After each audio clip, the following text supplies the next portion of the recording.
But the senator, while indoctrinated, could not explain his toxicity.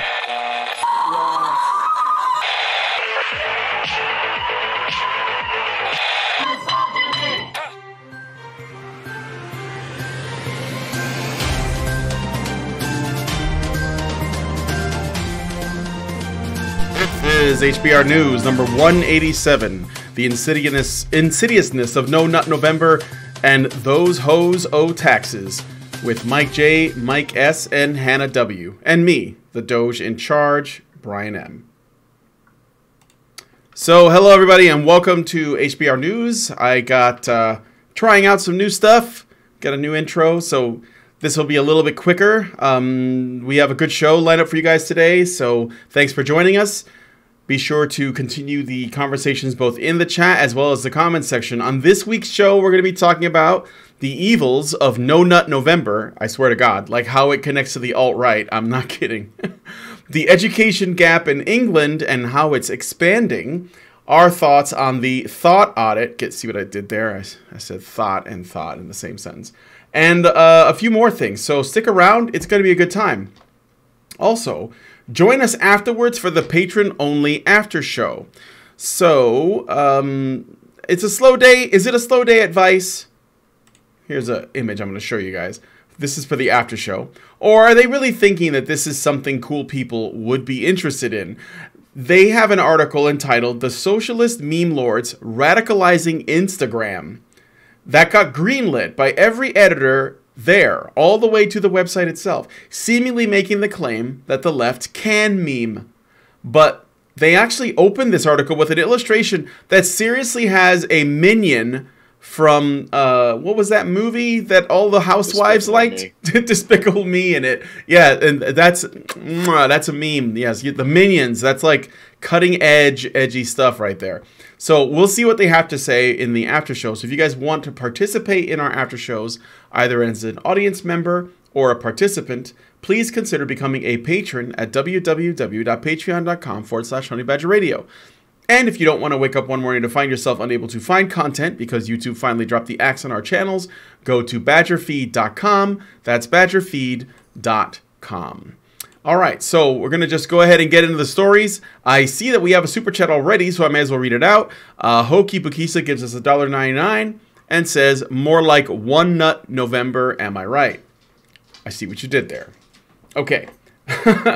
Mike J, let's talk about female genital mutilation in the USA. Certainly, Brian. So, charges of female genital mutilation against a Detroit-based Muslim doctor have been dropped, and a 22-year-old ruling which bans female genital mutilation on young girls has been overturned. U.S. District Judge Bernard Friedman has ruled that the ban was unconstitutional, stating, quote, "As despicable as FGM may be, Congress overstepped its bounds."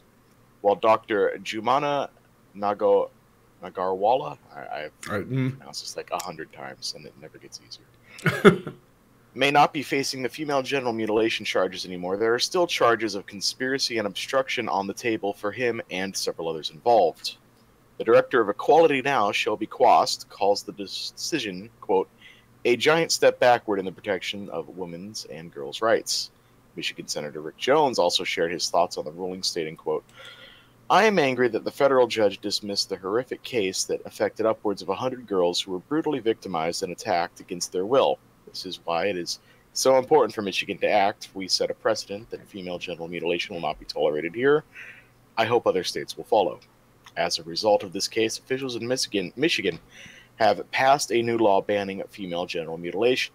The new law carries with it a 15-year penalty, but it can only be applied to all future instances. And briefly, in related news, so you guys know, speaking of vaginas, Michigan College cancels the vagina monologues because not all women have vaginas. So... Yeah, because they're getting them cut off in Michigan. Yeah. It's okay. Anyway, I just where the fuck were these protesters when Chase Hieronymus was being ordered circumcised by a judge in Florida? Huh? Where were they? Where were these women who are all upset about this ruling? when a little 4-year-old boy who specifically said, I do not want this. I am scared of it. It's going to hurt. I am unhappy about this, was forced to undergo circumcision against his will under a judge's order, and his mother was forced to consent to it. She was like, how do you put forced and consent in the same sentence? But she was forced, under threat of jail, to sign consent papers to have her son have his genitals cut by a doctor. And these guys said nothing. Not one word, not one peep, not one, oh, that poor kid. You know, and I'm against cutting children's genitals, regardless of their sex, for any of the reasons that circumcision is routinely done on either sex. All right, if there is not a problem, a specific problem, like I had to have scar tissue removed, and I had scar tissue removed at the age of 16 from my genitals for reasons I'm not going to get into on this episode, but that's a reason, right? Sure. But just because of religion, or just because, hey, we don't want to have to bathe properly, or we don't want to have to take care of our child's genitals when the child is too young to do it, him or herself. No. Right. But I'm just as much against double standards. And how dare they act all outraged and all just scandalized over the brutality of this when they didn't give two shits when it was being ordered done to a boy. Well, somewhere out there, there's a graph of Jewish victim currency and Islamic victim currency, and you're about to see them play out in this country as they have in so many countries. When ironically, it can be played out without either of them in play, because there's so many families to whom it happens where no such religions exist. It can bleed over into secular ideologies, if you like. So I don't want to put it all in the lap of a big old sort of war of attrition between Jews and Muslims. But that may very well be how it plays out, because those are the most protected groups in quite a lot of Western countries these days. Like, who do you virtue signal for most, the Jews or the Muslims? Because one of them really likes, the male genital mutilation, and the other really likes both. So I'm pretty worried about how this is going to play out, actually. Yeah, I mean, it seems to me that it might be the only way that you can make the argument against all genital mutilation. Now, so what's happening here? This is going to go to the States now, right? And Yes. if anything, God willing, none of the states will allow this to be legal. But maybe they should also be looking at the genitals that they're already cutting and thinking about that. And let me put something else in perspective. This is a feminist Facebook page called Feminist News. That's pretty huge, pretty popular. They put out a link about this because they're also outraged, and it says, "I can't even believe this is real. A federal judge has ruled a ban on female mutilation as unconstitutional and has reversed the convictions of 2 doctors who mutilated women." And then someone comments and saying, "You can bet if that was done to men, it would be legal." Or illegal. It would be illegal. I just projected a little bit. It's clearly legal right now. And yet, they don't think that this is how invisible circumcision is to people as something that should be, seen as for what it is, right? I hope it opens a dialogue about the many differences in the many different kinds of genital mutilation, because the general wisdom is, well, female genital mutilation is the kind where they remove the entire clitoris, and male genital mutilation is where they just remove that tiniest little bit from the end of the tip of the skin there, and it's just fine. Whereas in reality, no, there are many forms of both kinds. The worst kind of, technically the worst kind of male kind is where you remove both the meat and both veg. Yes, which certainly did happen in certain slave societies, but that's technically the worst that can happen. And don't tell me it doesn't happen somewhere in the fucking world. Yes, infibulation happens. That's the very worst kind. But don't be telling me it's the only kind. There are other kinds elsewhere in the world that are comparable to circumcision, and there are kinds that are not even as bad as that. Ugh. Yeah, but then again, people like Oprah and fucking other like famous Hollywood actresses, they need their facial cream. So how are they supposed to get it if we're not cutting boys' penis skins off? What about ladies? What about clitoral hoods? That looks pretty juicy, ladies. Go for that. Yeah. And it would work too because the clitoral hood is foreskin. It is, exactly. Yeah, it is foreskin. It has the same kind of, other than it doesn't have the what are the nerves called? Mesner's corpuscles. That same thing that rhino horns have. Yeah, well, that thing. Yeah, it has the thing that they want for the makeup. It doesn't have the thing that makes men's foreskin particularly important to their sexuality. But yeah, Mesner's corpuscles, I believe, is I may be remembering this wrong, but I believe that's the name of the type of nerve. It's the one that if you take your fingernail and run it along the back of your hand, and then you take your fingernail and you run it along the palm of your hand, you'll notice there's a particular tickle in the palm of your hand. That's Mesner's corpuscles. I'm suggesting they like it for an entirely different reason. They like it for the same reason that very rich Chinese gentlemen like rhino horn, and they want to make sure it's definitely rhino horn because they believe that means they've conquered an animal. And there you go. Know what I mean? That's a distinct possibility, but the skin itself actually does get used for some pretty insidious things. The makeup thing is one of them. And women will put things on their faces. Just for the record, just from the stuff that women will put things on their faces. If you tell them it's going to make them pretty, they will put things on their faces. They're just unbelievable. Like bull semen. There are bull semen facial. Why not just go find a guy who baby foreskins you can trust doesn't have a disease and be like, would you on my face and so I can get a skin treatment from it? Because I'm sure that most women could find a guy out there that would be perfectly willing to be like, yeah, sure, I'll do it.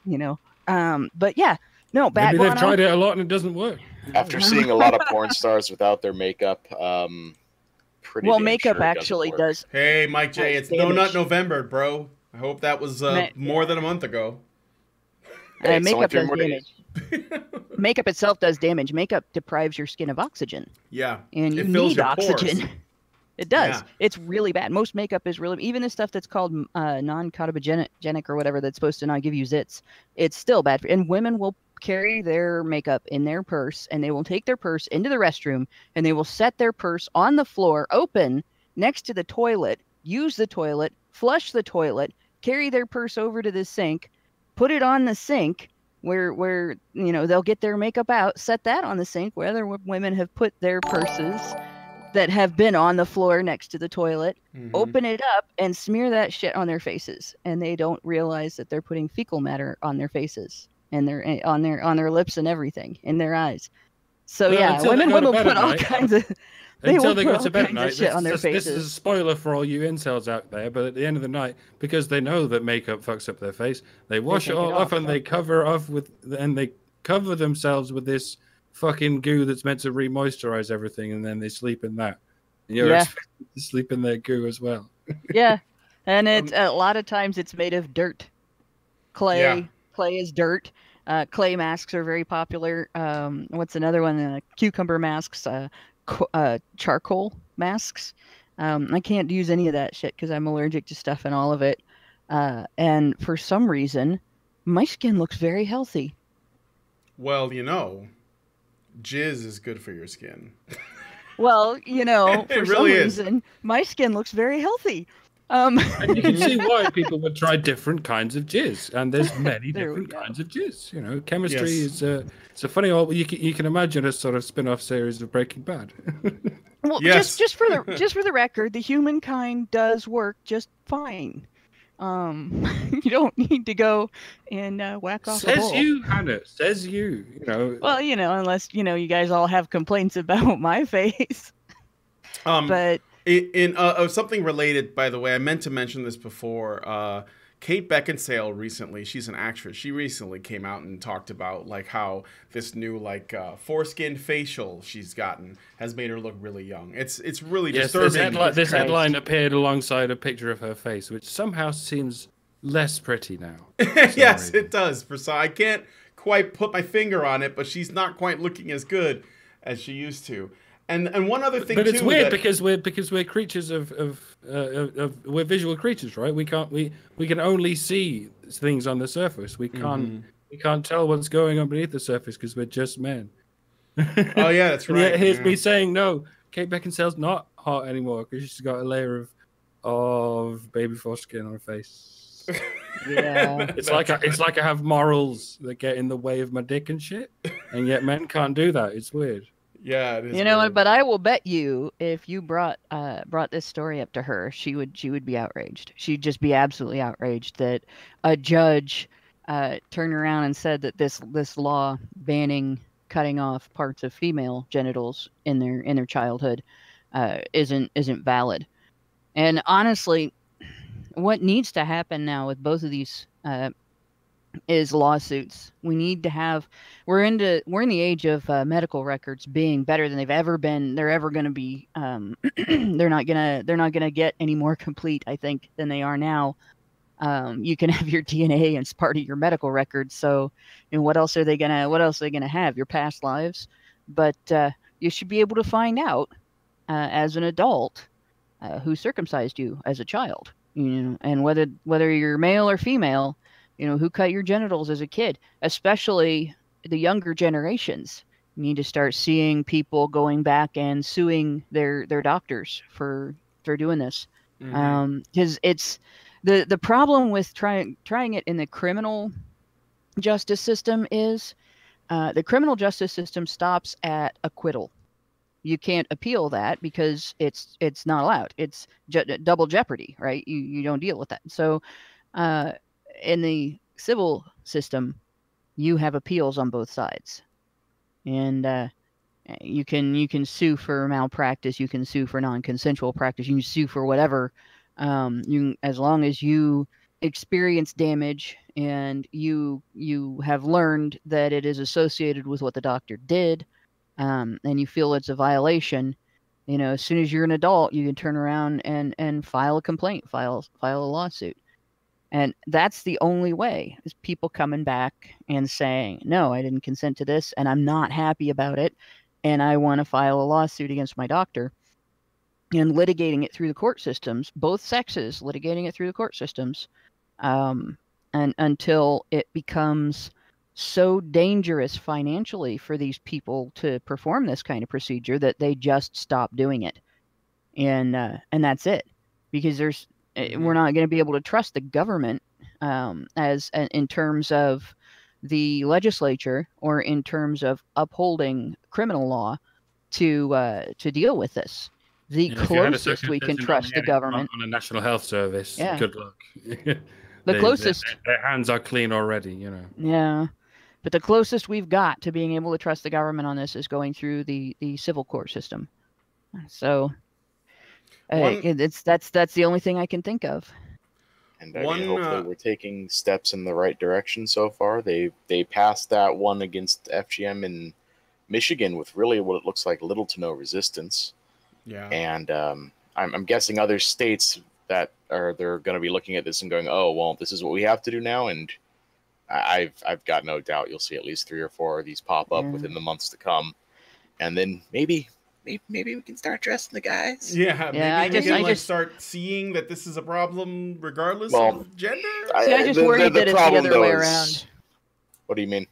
I worry what's going to happen is that male circumcision is going to be used to justify female circumcision instead. Well, we can do this to baby boys. Why can't we do it to girls? Oh, they're going to. There are going to be judges that are going to turn around and say, yeah, we can't outlaw this because it's religious, and we allow it on boys, so we can't really say that's going to be the thing. That this country's going to have to have a really, really hard discussion about religion when it comes to this. Yeah, exactly. Well, and we have, abortion was fought based on bodily autonomy, right? The whole argument was that the government didn't have any business getting involved in a agreement or a consultation between a woman and her doctor. That was the argument, right? The argument was medical privacy. It wasn't about whether the fetus is a living thing or not in the court system. The Supreme Court ruling was 100% about medical privacy. Medical privacy, bodily autonomy, your right to have your medical treatment based on your choices, your decisions, and your welfare. And here we have a situation where we've got the courts and religions imposing medical treatment on children, and people are okay with it because, well, it's been done to boys for centuries. I mean, that's insane. The idea that in the same country where we can say, doctor's not allowed to do anything to you without your consent, the government's not allowed to interfere with that. We now have the government saying, well, except the doctor can do this. That's okay without consent and without medical necessity. We have a country where the doctor can be held accountable for a child being born with cerebral palsy the doctor had no way of knowing was going to happen and no way of preventing, no way of advising the parents, no way of doing anything. And the doctor can be sued successfully for malpractice because of that situation. Senator Edwards, I believe, had a law firm. Was one of the Democrat senators that at some point was a candidate, presidential or vice presidential. His law firm litigated that, and it changed the face of malpractice lawsuits to the point where general practitioners could not deliver babies in the United States anymore because the malpractice insurance was too high. But a doctor is exempt from malpractice for removing a significant and vital part of an infant's genitals, even if the person objects 20, 30 years later. I don't think so. Mm-hmm. It's ridiculous. A couple things I wanted to throw in there too. First off, Karen is in the chat. And she said, I was on a feminist subreddit years ago and argued that someone was going to bring a constitutional challenge to the female genital mutilation ban. Yes, and I think this is predictable that this was going to go this way and that it was going to pass because of tolerance. And I think that might be one of the reasons. I don't think that the allowance of circumcision on boys is all due to religion. I think that part of it is also it's like a fence that you can't quite predict what side each country will come down, because Iceland has come down on the no mutilation at all side. Mm-hmm. I think Ireland came down on the okay, we'll give FGM a try side, and we're now seeing what the USA is doing. And is every country going to do this, or are people just going to snap out of it? Well, the way I think it went down, if what I've read is correct, because it was a pretty lengthy article that the original source was from. When the Congress passed it, it was an overreach because this was more about a states' rights issue. So it's not like saying, no, this law is bad. It's like, no, Congress just shouldn't have done this. It should have gone down to the states. Yeah. At least that's my understanding. One other thing that I think is definitely worth bringing up that no one has mentioned in a lot of the things written about this, especially on the sort of leftist media and feminist side of things. So in the original case, there were 8 defendants that were the ones that were sort of for female genital mutilation, including the doctor. 7 of those, including the doctor, were women. So this was the majority, overwhelming majority, 7 out of 8 of the defendants that were pushing for FGM were women. So and this is worth pointing out because the arguments are that this is the patriarchy at work. Okay? Obviously, that's bullshit. But I think you have to know 7 out of 8 were women. That is typical. That is typical Mm-hmm. that you find that as an activist, you find that the majority of proponents of circumcision, of male circumcision, are men, and of female circumcision are female. They can claim to be experts in the subject. Well, but it's also, there's some psychological stuff behind it too. You know, if you have been altered, you know, permanently, and you can't do anything about it, like you can't, there's not a cure for having been altered in that manner. You're essentially, if you've been circumcised, male or female, you have something in common with amputees, right? You can't get it back. You can take measures to mitigate the effects of the change, but you can't get it back. Now there's Foragen that's working on that. And there's restoration. Yeah. There's restoration, but restoration doesn't give you back the Mesner's corpuscles. It gives you back the gliding action, right? So, but what Foragen is working on is actually regrowing the skin, including those specialized nerves. But right now, that's not a possibility. And a lot of people, male and female, who have been altered in that manner, do not like the idea of confronting that they have been damaged. You don't want to think of yourself as damaged. Between the injury that led to the scar tissue that had to be removed, I went through 4 years of it tearing and then regrowing shut, and then tearing and then regrowing shut, because it would catch on things before I talked to anybody about it, because I didn't want to admit I had been permanently altered.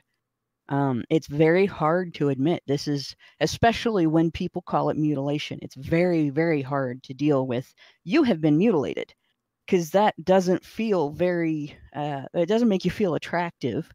It doesn't feel very able, right? You're mutilated makes it sound like you're maimed for life and you're handicapped now. And nobody wants to be handicapped unless there's something mentally wrong with them. And it just, like, it's very difficult for people who have been cut to acknowledge that it's a bad thing, and not feel like that makes them less. So they deal, a lot of them, with their cognitive dissonance by looking for validation. And validation is found in finding excuses to promote the procedure.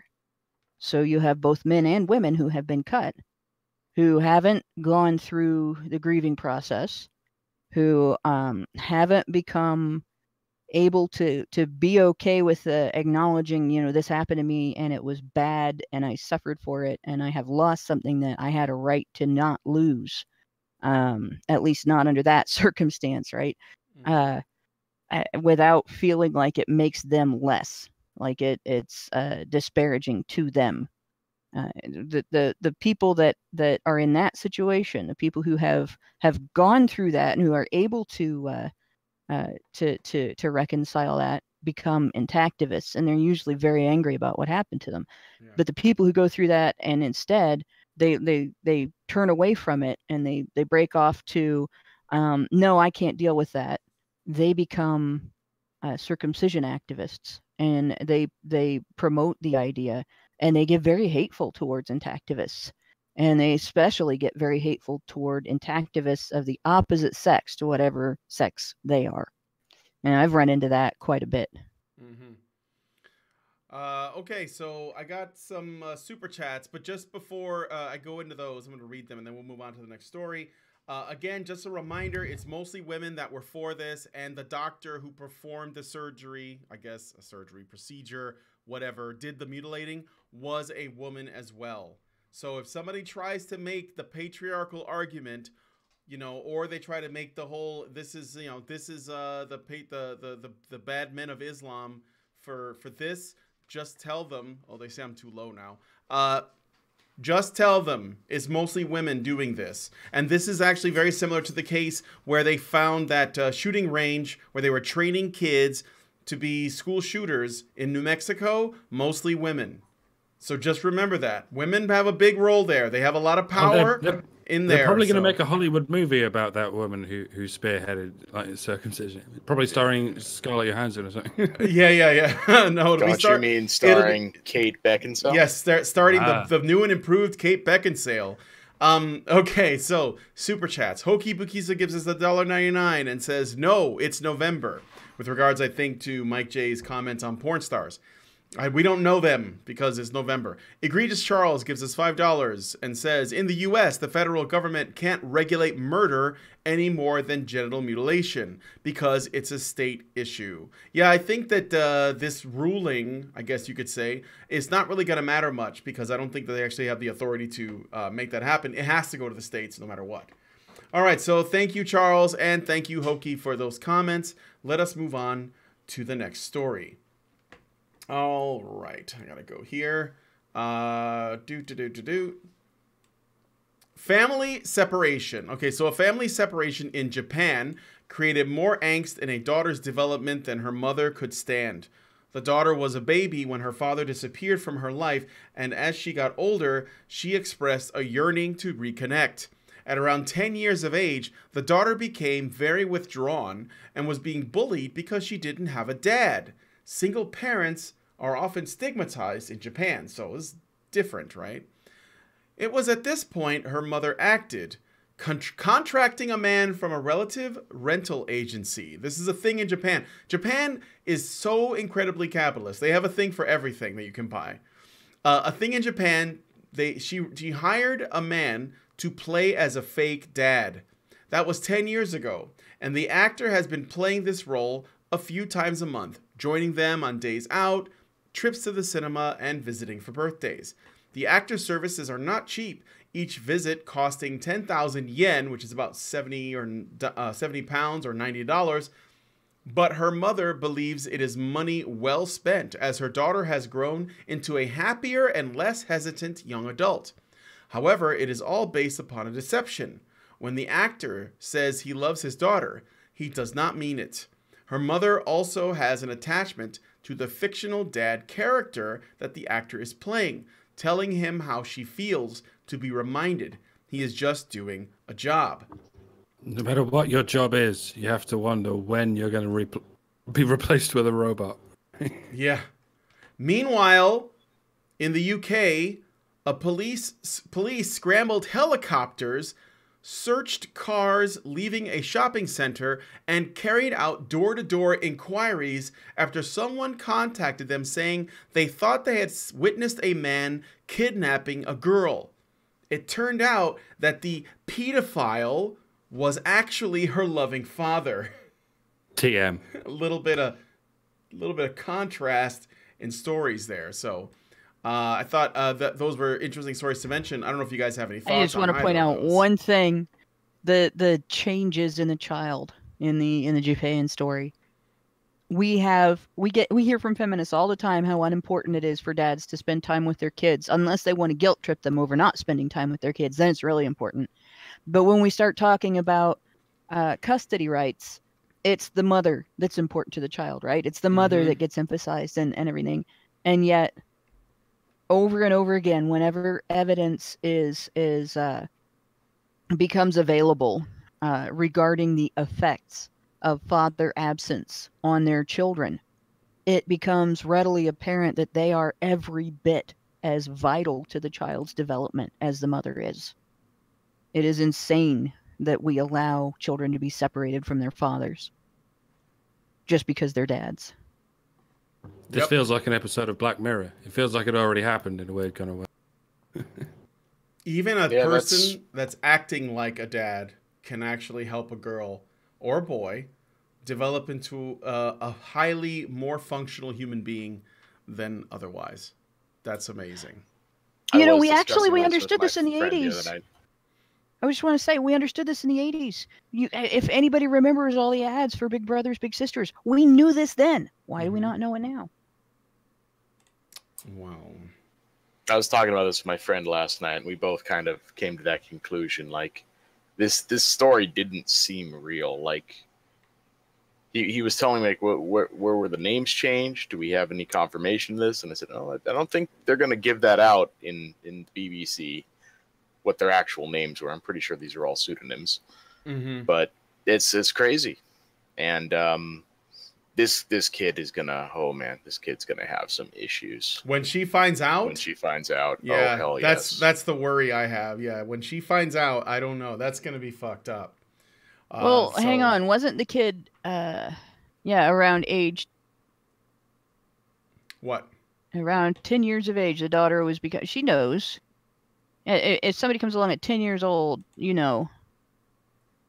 That was never said in the article, and then they said that was 10 years ago. So this child is assumedly in the 20s now, and still in contact with actor dad.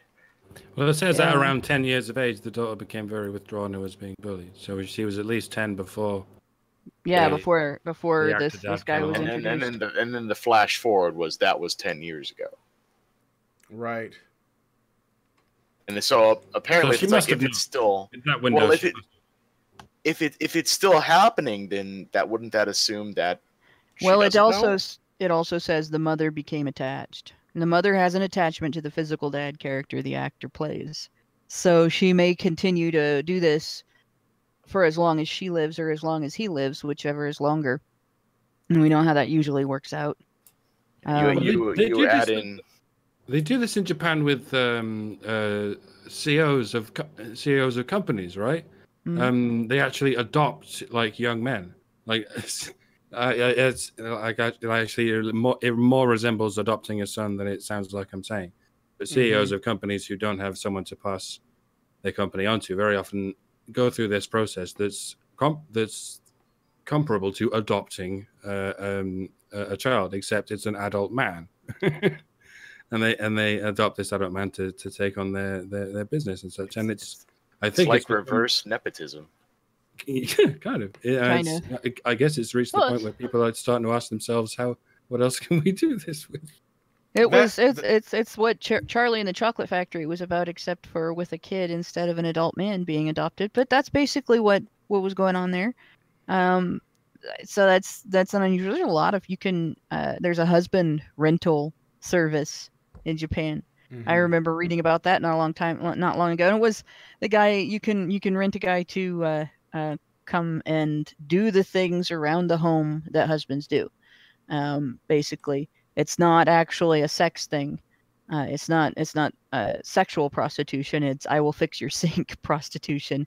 It's I will sit in the living room so I can be seen from outside, so nobody will break into your house. That kind of thing. Sign me up for that. Yeah.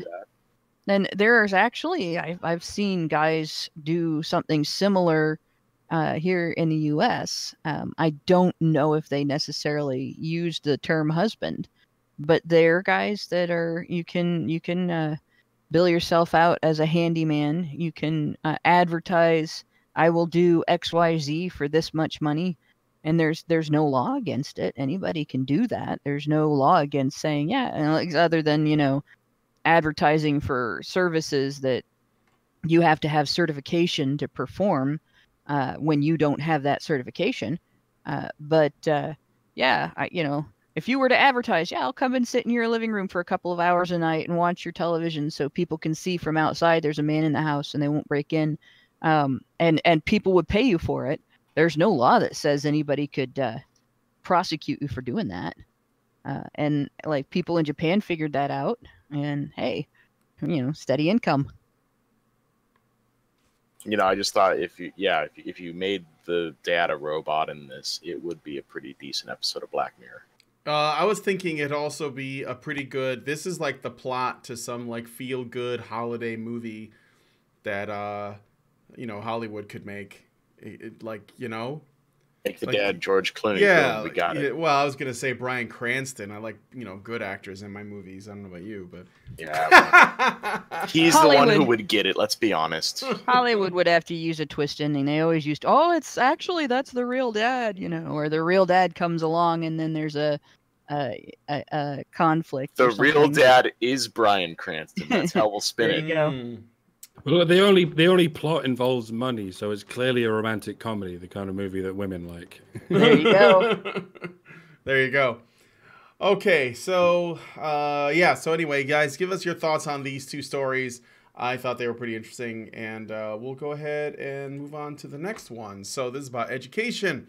All right, so Mary Kernock Cook, a former chief executive of UCAS, which is the Universities and Colleges Admissions Service, has made a statement that many in education find controversial, that boys' educational needs are not being met and it is causing them to underperform at alarming rates. Yet, this topic is a taboo one to bring up, much less address. So much so that the idea of boys failing or falling behind girls is being seen as normal. So it's normalized. It is well known by our audience that girls outperform boys in all aspects of education, from primary school to GCSEs, which are General Secondary Education Exams. This is all UK stuff, by the way, guys, as well as A-level results. The gap between women and men attending university has also widened in the last decade, with only 43% of men going compared to 57% of women. By the way, I think GCSE means elementary school and A-level means high school. I think. Yes. I might be a couple of years off there, but that's roughly it. I believe that's right. Kernock stated, quote, "I just find it unacceptable to think it's okay for boys to fall further and further behind in education and allow the gap to get bigger. Boys underachieving in education is becoming pretty normalized. Everyone knows it, yet no one is doing anything about it." Kernock also added that while the gap between the rich and poor in education is narrowing, as in the rich usually, used to get a better education than the poor, and that is narrowing, the gap between boys and girls is actually widening. She said, quote, "In about 10 years' time, the gap between boys and girls will be worse than the gap between rich and poor. That is astonishing, really." She also stated that the debate about gender equality tends to be dominated by discussions around the gender pay gap and the glass ceiling. Yay. While attempts to address men's issues are often ridiculed and met with feminist rage. A man named James Knight, who was the only men's officer in the UK University of the West of England, had to pull out of his race after harassment claims came out against him, which were just used to basically push him out. He wanted to focus on men's issues in university, by the by. Ms. Kernock Cook spoke at a conference last week convened by the Men and Boys Coalition, which is a group of organizations, charities, and academics with a mission to address issues that are unique to men and boys. Here's hoping some progress can be made in this area. Okay. This is also happening in the United States, by the way. The same statistics. This all sounds like what happened to Surge like 4 years ago. Yeah, it's the numbers are not identical, but they're comparable. They're within the 40% of guys and 60% of gals, basically numbers. And the problem is we're dealing with an area that's dominated by intersectional feminism. And they celebrate not equality, but when women are favored at men's expense. So they treat discrimination against guys in school settings and the creation of settings that are detrimental to guys' education. They treat that as a success. The really dumb thing is they are actually they're hurting everybody to hurt guys. Like, it's bad enough that they're misandric. It's bad enough that they're celebrating not equality, but actual, guys losing out. Mm-hmm. But to achieve that, they have made changes in the way education works that it's not that women are doing better. It's not that women are having more success, increased success. It's that men are failing more than women are failing. It's that education for both sexes has been damaged, but it's hitting men harder. They have reduced the effectiveness of our education system to the point where we are falling behind other countries. Like the freest and most uncensored country in the world in terms of availability of information, the country that if I understand correctly, pretty much pioneered the public education system, the free public education system. It's not really free. You pay for it through the government. But holy shit, how can we be falling behind other countries? Except that somebody has lobbied to change our education system in ways that are detrimental to the outcomes of all of our students. And of course, it's more detrimental to guys because they've taken out the discovery learning. They've taken out learning through doing. They've taken out basically using what comes natural to men and what comes natural to boys, that tendency to investigate their environment and test it out. Guys engage in the scientific method automatically. Little girls do too, but little boys do it better. Little boys do it more. Little boys use it as their way of playing, and that is how they learn. And that has been destroyed in our system. We're now sitting around, our students sitting around memorizing things by rote and vomiting them back to the teacher, only to forget them by the time they graduate. And that's bad. It's bad all around. And feminists are celebrating this. I swear 5 years ago, there wasn't anything like as much of a craze against white supremacy. There was no such thing as the alt-right. Nobody had heard of it. Nobody was really focusing on that. But in the academic sort of sphere, people were starting to notice men's movements cropping up. This was 4 or 5 years ago. That's why I said, I think Sage Gerard was one of the first people to try doing this in an American university. Mm-hmm. And fuck, I forgot what my initial point was. I believe what you're trying to say was the men's rights movement spawned the alt-right.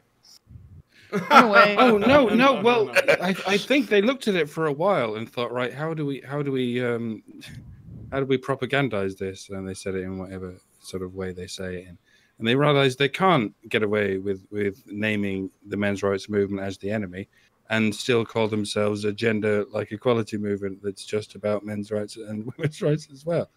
So I think after that was where they decided the best strategy would be to pretend we're all white supremacists, because that sells a lot better with the general public for whatever reason. Yep. Well, it's interesting, the men's rights movement. If you look back, go back into the 60s and the 70s, it was the fathers' rights movement, and it wasn't really something there's not a lot of the older communications still available online regarding this, but it wasn't a bunch of guys calling themselves fathers' rights activists. They were trying to figure out how to maintain their connection to their children after divorce, as divorce was increasing exponentially in the United States during the 20th century. They were trying to figure out how to protect their children from the damage that happens when they lose contact with one of their parents, and how to survive the increasingly insane and stupid child support enforcement system. And it sort of blossomed into men's rights activism, partly because as a side effect of what women were doing in terms of, or at least feminists were doing in terms of intimate partner and sexual violence law, women in divorce cases began using false allegations as weapons in custody battles.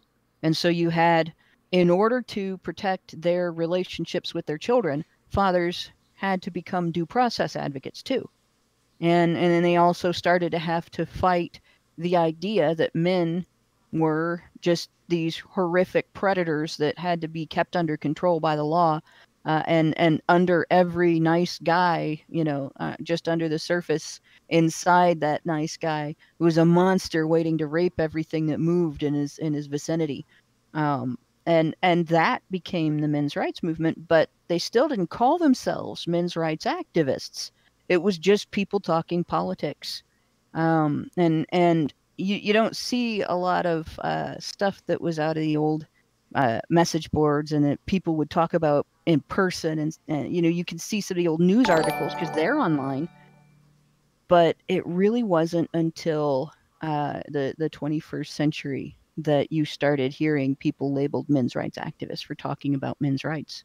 And that was feminists. Feminists created the label men's rights activists. There wasn't a group of people that came out and said, we are men's rights activists. We stand for the men. It was feminists that labeled all of us.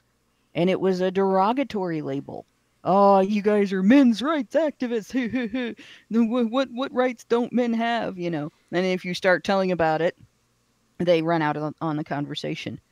But the change to alt-right, they got to where it looked ridiculous for them to continue to try to use men's rights activist as a disparaging remark. They were forced by the public availability of information that backs everything we say, to acknowledge, yeah, men do have issues. And so they got stuck in a position of saying, well, men have issues, but men's rights activists approach them wrong.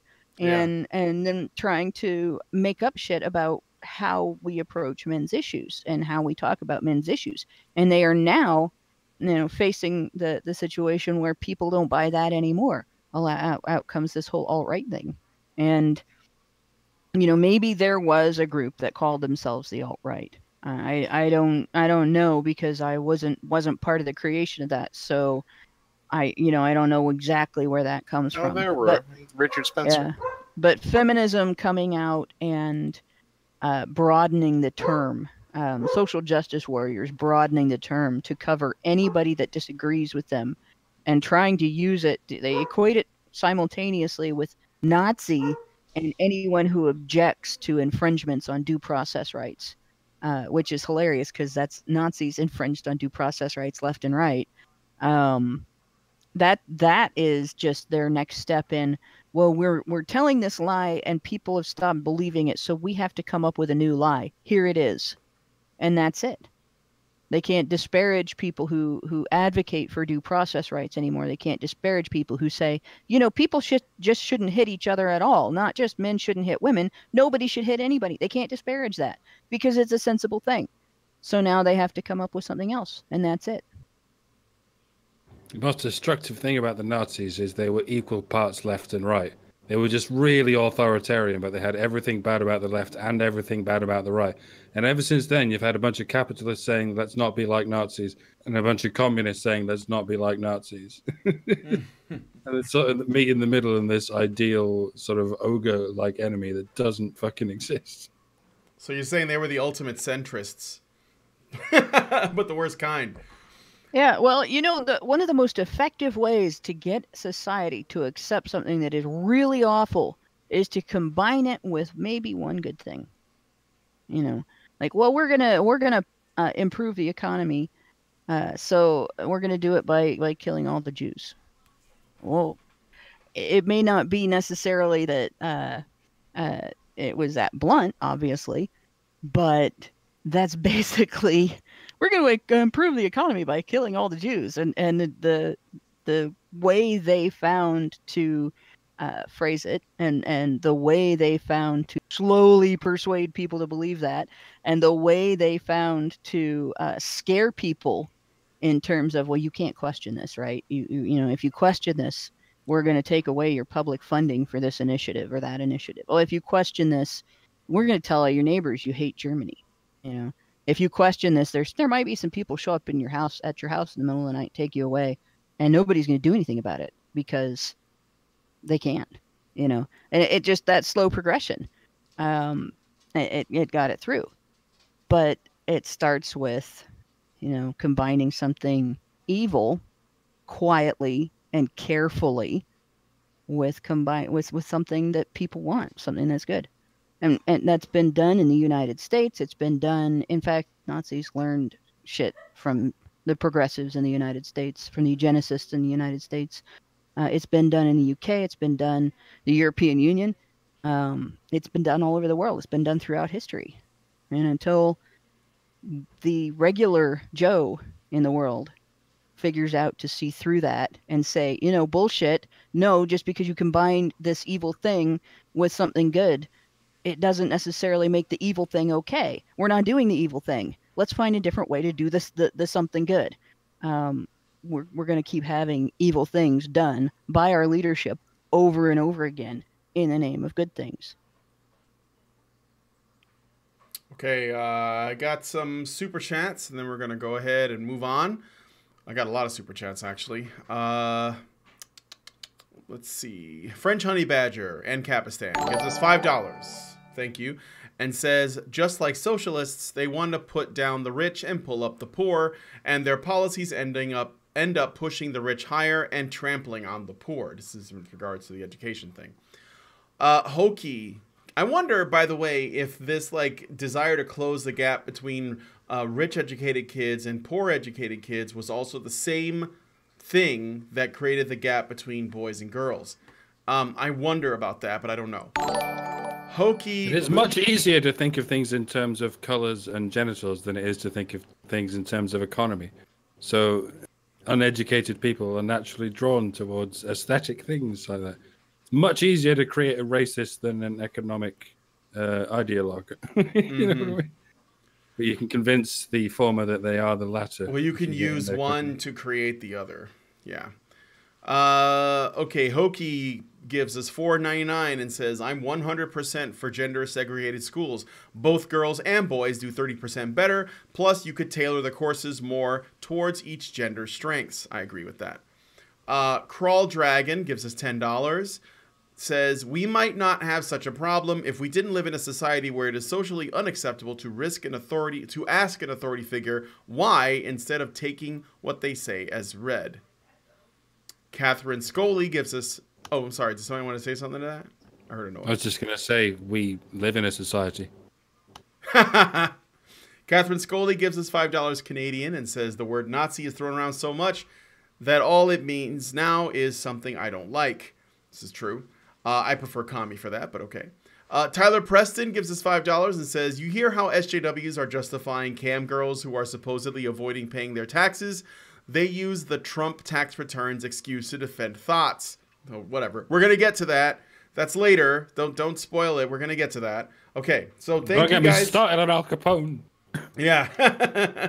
We're going to go ahead and move on. We're going to try and get through the story, so I'm going to move on to the next one. And we are closing in on the thought audit. Oh, we got another one. Wait, another super chat. Cyberzerk gives us 50 secs and says, I've started to punch everyone just to make sure I'm not the Nazi. My kids don't like it, but I suspect that they're just Nazis. Okay, so thank you for that. That's good stuff. And we'll move on to the next story. So, doomed if you fap, doomed if you don't. This week in articles by people who don't understand the internet, we have the New Statesman's No Nut November, the insidious internet challenge encouraging men not to masturbate. What may appear to be just another weird and bizarre internet challenge is underpinned by extreme misogyny and threats of violence. Because of course it is. Well, I mean, we've already established through UK legislator response that I wouldn't even rape you is a rape threat. So yeah, I guess I wouldn't even fap to you is now also a rape threat. I'm just okay. So let's look at this Burger King tweet from November 1st. It's only a month, waifu crying emoji. The author states that this may initially appear to be your average dumb internet challenge. However, No Nut November, also known as N Cubed, is different, eventually concluding that, quote, beyond the memes and pseudoscience and risible camaraderie lies a dangerous, active misogyny. By the way, before I continue the read up, I'm just going to say, I suspect that this has something to do with men doing anything together as men. But go on. Yeah, because it's kind of hard to call self-denial. Or not doing something men's together. Self-denial. In this case. Yeah. Men's self-denial is misogyny now. Christianity like that called Lent, and I think they have things in Islam like that called Ramadan. Okay. Okay. But it's wrong when only men do it. It's when only men do it that there's a problem. It's different for me. I don't use fabric softener because I'm allergic to it, so I have Lent all year. Well, there you go. I'm giving up Lent for Lent. no fabric softener. It's you're perpetually stuck in no fab November. That's right. But I have a great way of getting revenge on people if they piss me off. All I have to do is touch them. Zap. Zap. The article cites girl on the net who is a sex blogger, who writes on masturbation, sex positivity, and the effects of porn on our mental health. She explains that No Nut November came from the NoFap movement. I don't know if it's a movement, but okay. On Reddit. Which of course. Okay, go ahead. Okay, so the NoFap movement was a 4chan prank. It was never a real movement until normies picked it up. This is a great idea. Let's do it. It was a 4chan prank. I used to know one of the guys that started it. He's from Columbus. I actually met him in the men's rights subreddit, and it was a joke. It was making fun of feminism. It was making fun of feminist condemnation of male sexuality, and a bunch of dumb shits picked it up. Oh, let's do this. It sounds great. And started applying religious dogma to it and trying to legitimize it. But it's kind of the I don't know, male version of the one where you piss your pants for feminism or whatever, piss for equality. Piss for equality. It's just like except no fap instead. It's insanely stupid. Yeah, I mean, November is already a thing. It already exists. It already means committing to something and something biological. That means if you get to November the 1st and you still have 2 weeks of growth, you commit. Anyway, you commit until you have a month and a half of growth. And that gets annoying, especially when you're drinking frothy things. But the payoff, you get a payoff, and the payoff is on December the 1st. You get to wear a mustache for whatever reason. Mm-hmm. You get to shave your longest offerings into a thick and glorious mustache. Perhaps tragically semi-liquefying every woman in the vicinity and every gay man still awake. And if No Nut November is to be a thing, it needs to have a similar payoff at the end. I think you know what I'm talking about. Pretty sure it does. There you go. It's called December the 1st is not just mustache day, it's nut day. It's called Is that scene in that movie where that dude goes off like Old Faithful and the ceiling gets damaged? It's also known as December the Thirst. That's probably. I wish you guys could have seen the NoFap thing start, because it was hilarious. They made up the NoFap movement, and they created a webpage. They created a Facebook group. They did all kinds of. They created a Reddit subreddit for it and everything, and then they created an opposition movement. And it was the same guys yelling at each other, yelling at themselves basically on the internet. And then other people got involved, took it over, and turned it into something big. You have no idea how much fun it was to watch that. Yeah. And now it's turned into this, and I'm sad. Well, as long as, I assume as long as No Nut November is a thing, Nut Day December the 1st must be a thing. Yeah, it's called Destroy Dick. It's called Destroy Dick December. They leave it eventually, so I guess it's already happening. Devour Dick December. Well, no, Destroy Dick December, the way that's supposed to work is on December the 1st, you masturbate once. December the 2nd, you masturbate twice. Oh my et cetera, God. et cetera. Oh my It's God. not for the faint of heart. I saw a fair few sort of tweets saying snarks along the lines of, why is it people who engage in No Nut November are the kind of guys who never get laid anyway? So I thought, wait, is No Nut November about not having sex, or just about not even shooting a load? It's not. It's not wanking mostly. Because it's healthy to shoot a load whenever you feel like a gentleman. That's how you get prostate cancer, by not nutting enough. Well, it's one of the ways you can get prostate cancer, by not nutting enough. That might be how Frank Zappa died. So one of the supposed claims behind this whole No Nut November thing that I've seen is the justification is, by denying yourself this release, you're going to force yourself to go out there, to go socialize, to maybe find a girlfriend, find someone to help you with this issue. At least that's one of the justifications I've seen for it. I swear to God, the reason we have civilization is because we can wank. Yeah, it's probably right. Maybe we should introduce a female version like "Don't Diddle December." There we go. And then see how long that lasts. Maybe make it a contest. Okay, but I'm not done with the write up yet. So we're gonna go back to this. Sorry, guys. Where was I? Oh yeah. So she explains that No Nut November came from the No Fap movement on Reddit, which of course is tainted with misogyny. It has connections. Wait. Of course, is tainted with misogyny. Of course it is. How do they know? Yeah. We'll see. It has connections to quote pickup artist and conspiracy theory sites. A well-shared video on the NoFap forums is a TEDx Glasgow video from 2012 called "The Great Porn Experiment," where Gary Wilson argues that exposure to porn changes your brain chemistry, and the more porn you watch, the less aroused you will become by real-life sex, and consequently, the more you rely on extreme sexual scenarios for arousal. The article is quick to point out TEDx has a disclaimer on the video stating, quote, "This talk contains several assertions that are not supported by academically respected studies in medicine and psychology." Not that that's worth anything these days. Yes, yeah, right. While some viewers might find advice provided in this talk to be helpful, please do not look to this talk for medical advice, end quote. But never mind all that.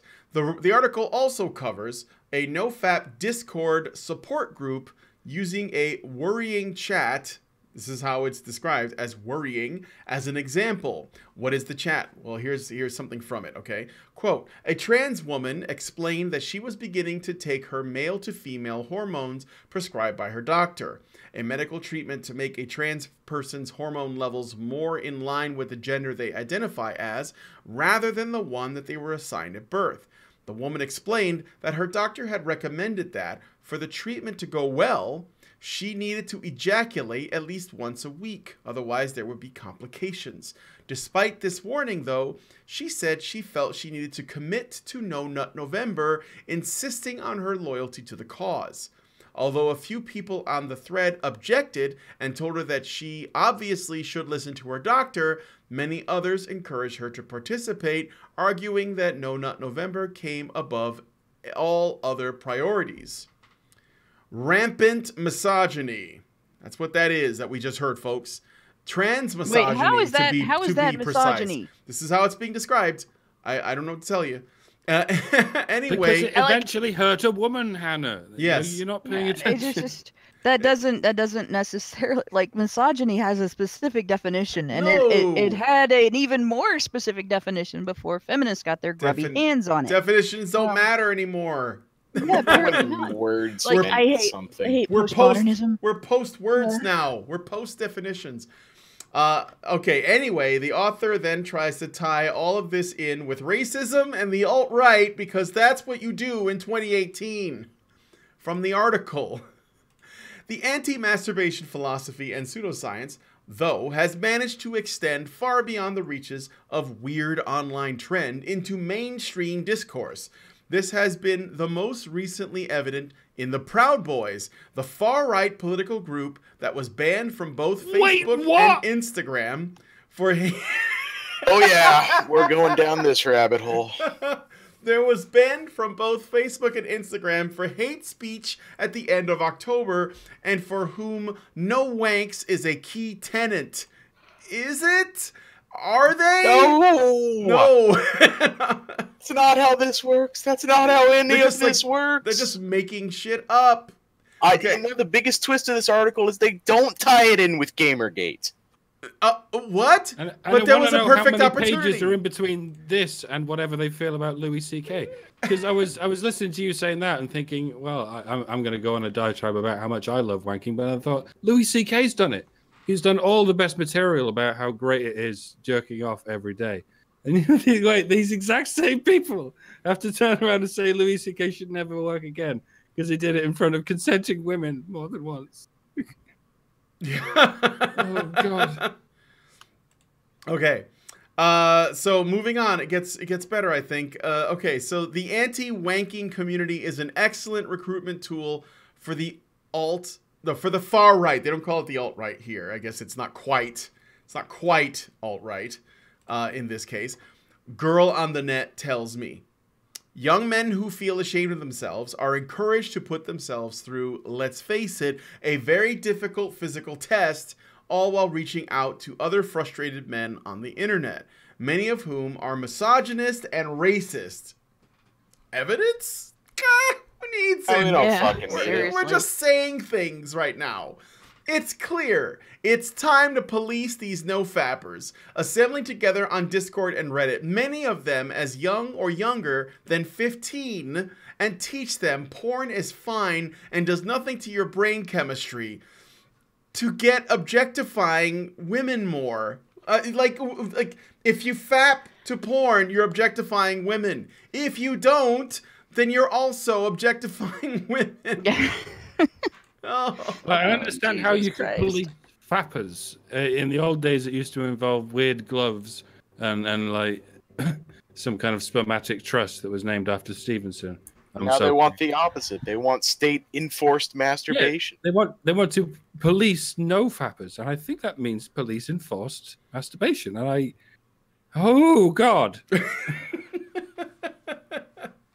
By the way, speaking of toxic masculinity, because we all know that's what that is, toxic masculinity is the bad guy in the new Ralph Breaks the Internet movie, which he definitely should not be fapping to.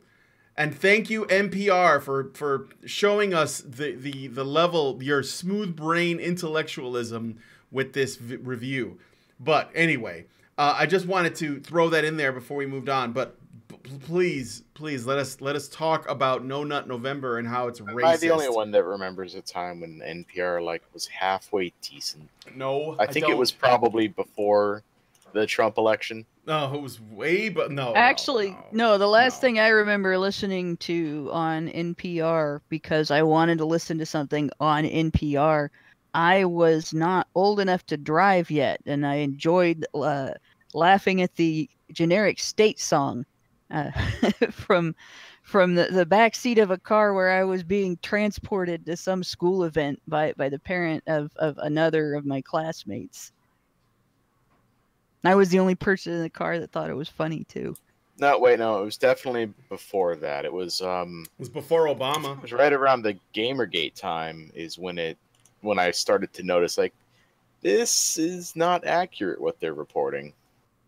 I don't know. Well, they've never been accurate. NPR has always been hipster trash to me, so they used to have a couple decent shows that would just tell interesting stories and stuff like that. They say the thing about NPR is they do not have to earn their keep, right? They get donations, but they're also state funded. Mm-hmm. So you get radio. They get most of their money from the donations. I've looked into that myself. But their donations still come from people who would donate to them regardless of what kind of content they put up. Oh, of course. They're not providing great content to get people to want to listen. They can't sell, to advertisers, hey, people will hear your ad because it's on our show, and people want what we're doing. It's they convince people that they are providing intellectually superior content that will educate the young minds that they think listen to NPR, when we're actually all busy listening to the heavy metal and rap stations and the country music stations on FM radio, or the talk stations on AM radio. And it's dumb that we still give NPR any credence at all, because it's always just been propaganda funded by people who think they're intellectually superior to everybody else. And occasionally they actually have something funny on. Yeah, occasionally. Well, so no fap. So any other comments on the? Oh, and by the way, I want to stick up for the Proud Boys here. They're not far right. They're probably, I mean, they're right wing, sure, but they're not far right. They're basically just like, tradcon men that defend other men and women, and they usually go around protecting people from Antifa. That's as far as I know. I think Gavin McInnes said that they were like modern chauvinists or something like that. But I don't know if that's meant to be ironic, so just to trigger feminist women. But there's nothing inherently harmful about them. Yeah, they're bodyguards. That's basically. literally They don't it. have to try that That's hard. them. They don't have Yeah. to try that hard. The only thing you have to do to trigger modern feminist women is walk into a room being overtly, classically, stereotypically, in any way, shape, or form, male.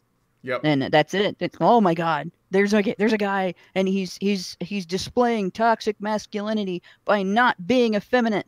Let's get him, especially if he's nice, right? He hasn't done anything horrible to anybody. They hate that. They can't complain about him then, so they have to. It's literally oozing out of every pore. What is it? The title of Karen's one video? Look, it's a nice guy. Let's destroy him. That's feminism in a nutshell. Yep. They don't have to be the Proud Boys to trigger That's them. why they're All they have to do that's is where be the boys. chauvinist thing comes in, because they're unapologetically male, right? So they don't. There you go. The women, feminist women, find it triggering. So Kind of, you nailed it. That Karen video. That it's like that fucking Eric Andre meme where the guy gets shot on the chair. It's like, shooting a nice guy and then asking, "Where have all the nice guys gone?" yeah, Yeah, where all the good exactly. men gone? Yeah. Yeah, but no, that's they're not that. They're not anything that the media has said about them. No. And it's insane. This article is great in that it demonstrates how far women that are of the feminist mentality, whether they're feminist or not, there's a definite feminist mentality. And it's their own personal brand of gynocentrism, right? How far they will go to control every aspect of masculinity and male sexuality. Mm-hmm. You're not allowed to have an interest in sex. You're not allowed to have your own sexuality. You're not allowed to take an interest in women. You're not allowed to be attracted to them. You're not allowed to want to have sexual pleasure of any kind for any reason at any time by any method. But you're not allowed to not want any of those things either because we said so. Yep. Yeah, Quite a it's slippery slope to navigate. for sure. All right, I got one super chat. Ciara de Flora gives us $5 and says, "Have you tried white distilled vinegar for fabric softener? When the clothes dry, the smell does go away." I never did that. I do know about distilled vinegar is good to add on like a cup. It's good to add a cup of it with your wash if you have a cat that's peed on anything. It'll neutralize the salts. Well, cat pee, the way to get rid of cat pee is the same way you get rid of skunk spray as tomato juice. And you just have to wash out the tomato because juice. of the acidity. Yeah. But I've used vinegar in my laundry, used white vinegar in my laundry. I just, it's not as effective as everybody thinks it is. It's good for softening clothes, but it doesn't necessarily change the static thing.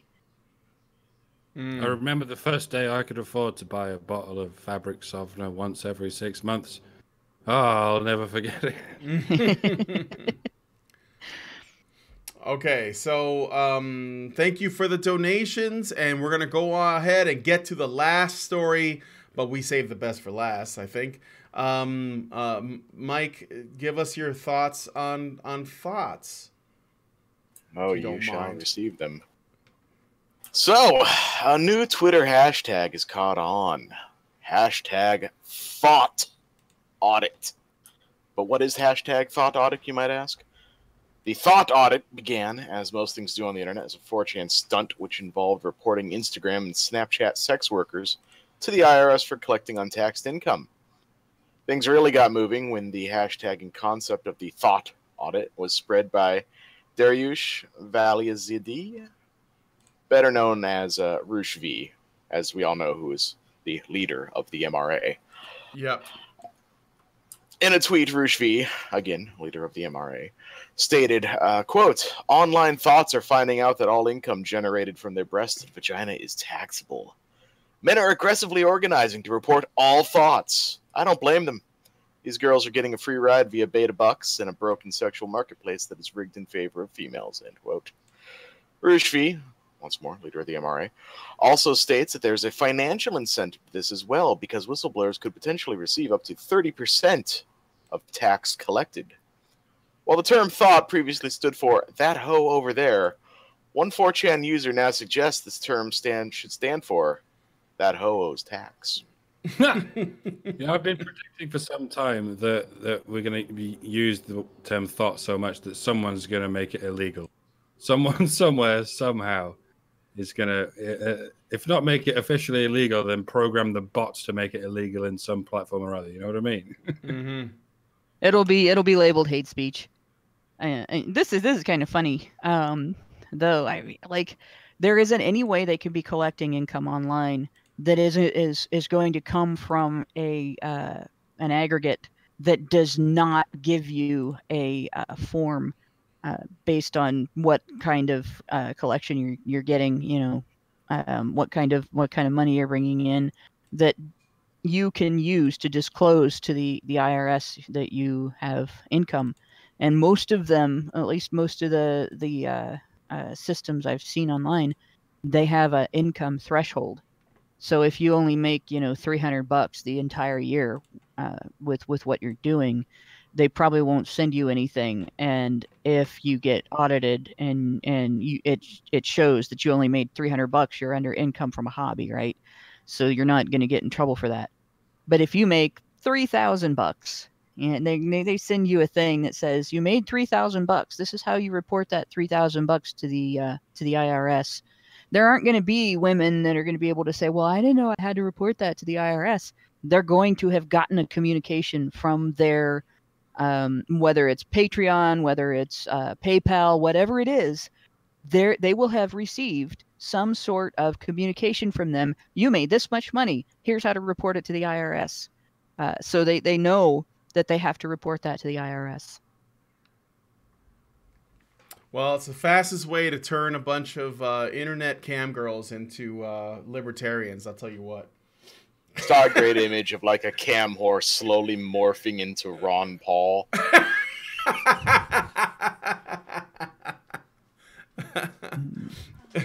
I just think it's funny. I mean, it's just really funny how things go. The internet's a crazy place. Only here would you find that this would happen. That there be cam girls getting audited. It's just great. Oh boy. The only way somebody can turn around and say it is the only way somebody can turn around and say they didn't know what they were supposed to do is if they didn't get a notification because they got a bunch of money a little bit at a time, tiny little bit at a time from different people through different aggregates. And then they might be able to say, like, I don't know if anybody remembers there's a movie from, I don't remember, 70s or 80s, I think, with Barbara Streisand in it, where she plays a hooker that didn't charge for her efforts. She received gifts. Everything she got was a gift. And all of it was low amounts. All haunted, and that's why she's like she is now.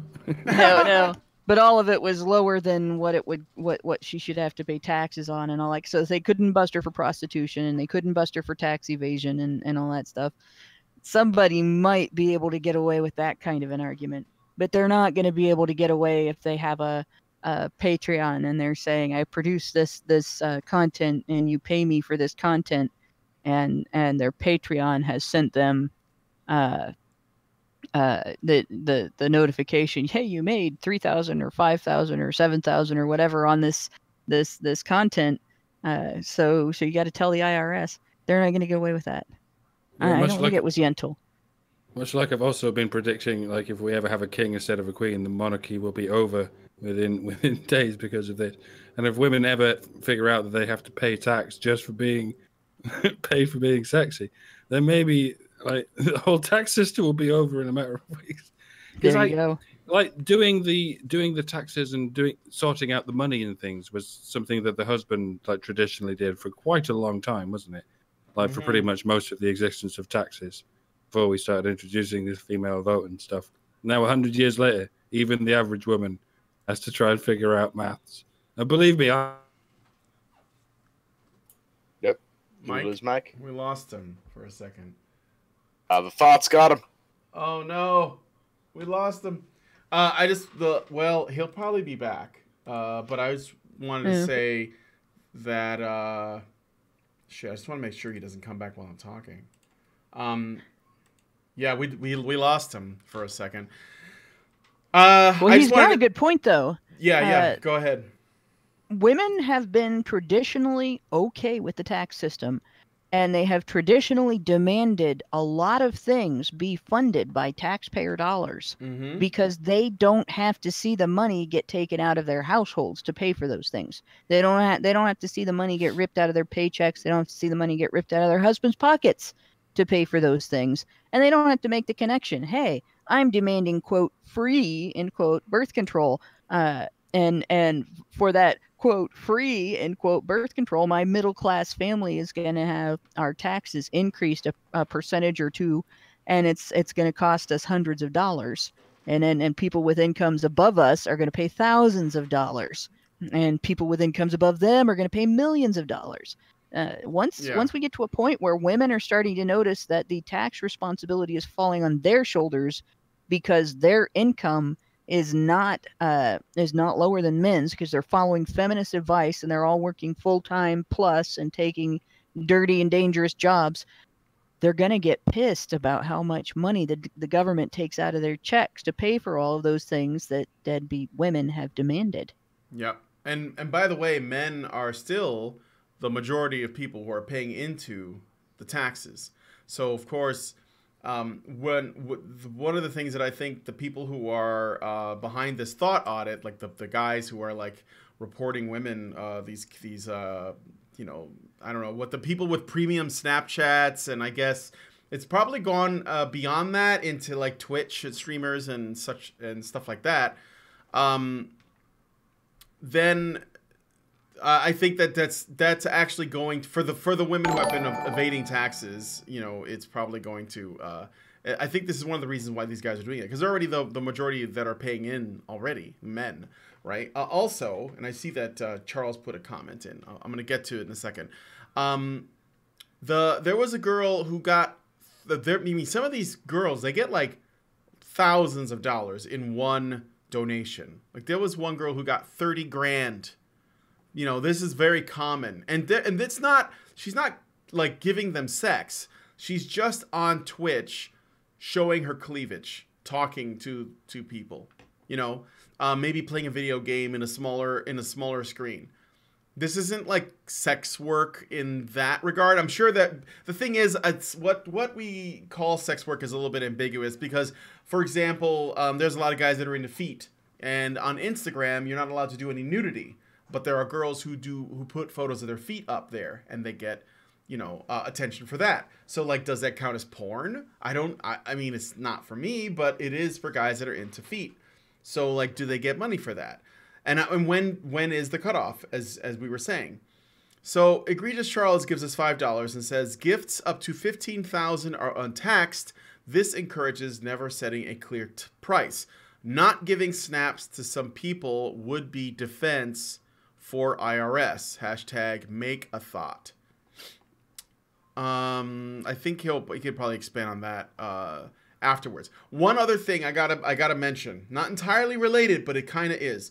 Tim Pool was talking about this, and I think he was talking about this because he brought up Roosh V, and he made the mistake of conflating Roosh V with the MRM. Basically, he conflated MRAs. Another dollar in the fucking jar. Yeah, Roosh V and incels who are supposedly the guys behind this. I don't think it's incels doing this. Not exclusively.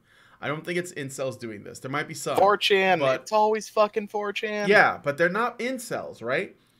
It was that guy. Maybe a few of them are. I mean, there's bound to be. Yeah, but I mean, odds are, sure. But feminists have even accused the Sticks president and Hammer of being did. an Sticks, incel. Hex, and Hammer did that too. He's also conflated us. So, yeah. People don't know what you guys were better people than don't know that. what an incel is. No, they don't.